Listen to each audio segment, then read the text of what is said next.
brothers and sisters. Today our readings, the first reading is from the book of Isaiah, chapter 43. Then the second reading is from the letter of St. Paul to the Philippians, chapter 3. And the gospel reading from the Gospel of John, chapter 8. And these three readings are just talking about one thing. And that thing is moving forward. Forgetting the things of the past and remembering what God is going to do in the future. A kind of background. You know, in this first reading, the people of Israel, they knew already that they were going to go into exile. They knew they were going to Babylon. They were going into captivity. And that is why they were crying. They were asking Isaiah, is God going to deliver us as he delivered us from Egypt? Is he going to be the same way? Is the lamb going to be killed? Is God going to provide manna in the desert for us? And God heard what they were saying. And God said to Isaiah, go and tell them to forget the things of the past, because I'm going to do something new. This type of deliverance is not going to be the same.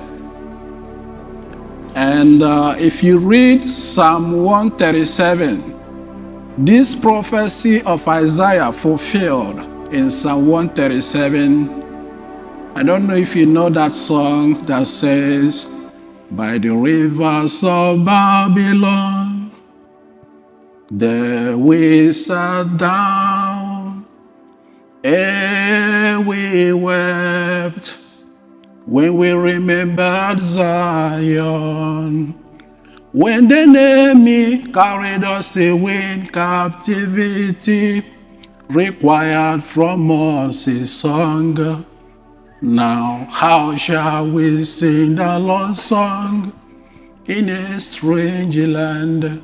This is what they remembered. And that was the prophecy of Isaiah. Coming to the second reading, the same. St. Paul was telling the Philippians, this is what I do every day. What I do every day is forgetting about the past and going forward. Coming to the gospel reading, the same thing. This woman caught in adultery was brought to Jesus. And after Jesus looking at her, Jesus did not remind her past. Jesus started to write on the ground. And when he raised his head up, he said to the women, go, and from now, sin no more. The question is, what do we remember? What is this that when we remember it, we don't feel good? Maybe what happened when you were growing up. Maybe your beginning was not good. And anytime you remember how you were growing up, you don't feel good at all. Maybe how your parents treated you, or how you treated your parents. You wanted to help your parents, but that time you were not with your senses.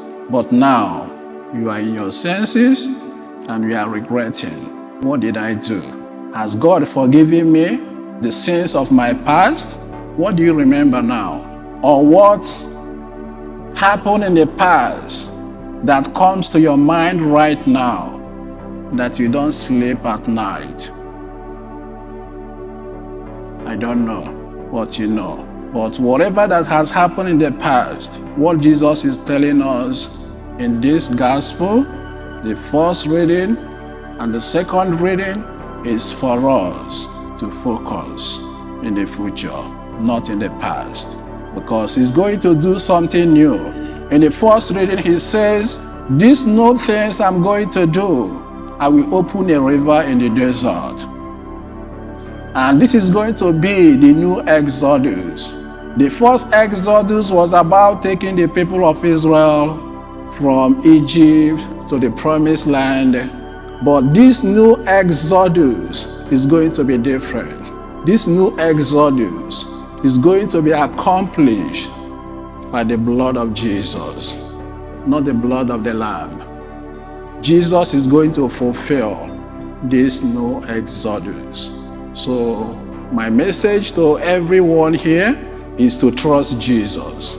No matter what has happened in the past, no matter what you are suffering from right now, Jesus is giving us that hope again, that we should trust in Him, just like these women in the gospel.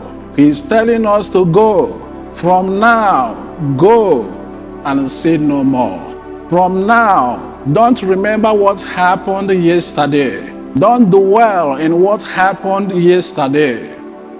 Don't dwell in what happened in your family yesterday. That is the message. I don't know what you are passing through. I don't know what you are going through in your life. Maybe addiction. Maybe you have been suffering from sickness. Jesus is still talking to you right now. I'm going to open river in desert, in your desert. Can you repeat this prayer after me, everyone? Jesus, I love you. All I have is yours. Yours I am, and yours I want to be. Do with me whatever you want.